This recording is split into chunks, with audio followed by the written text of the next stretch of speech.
Hello friends, this video shows you enable Dolby Atmos on Android phone and improve your audio experience. Dolby Atmos is an advanced sound technology that creates a more immersive and realistic audio effect.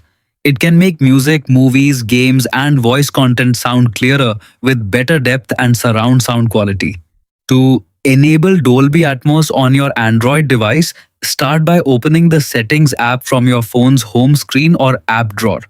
Once the settings menu appears, scroll down and tap on sounds and vibration. This section contains different options related to your phone's audio settings. Next, scroll through the available options and find sound quality and effects. Tap on it to open the advanced audio settings. Here you will see different sound enhancement features available on your device. Now tap on Dolby Atmos to access its settings menu.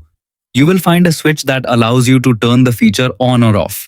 Simply toggle the switch to on to activate Dolby Atmos on your phone.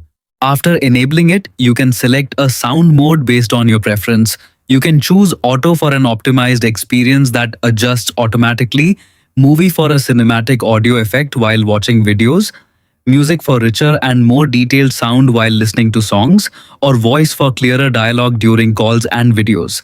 That's it. Dolby Atmos is now enabled on your Android phone. Enjoy a better sound experience with enhanced audio quality. Thanks for watching and stay tuned for more helpful mobile tips and tricks.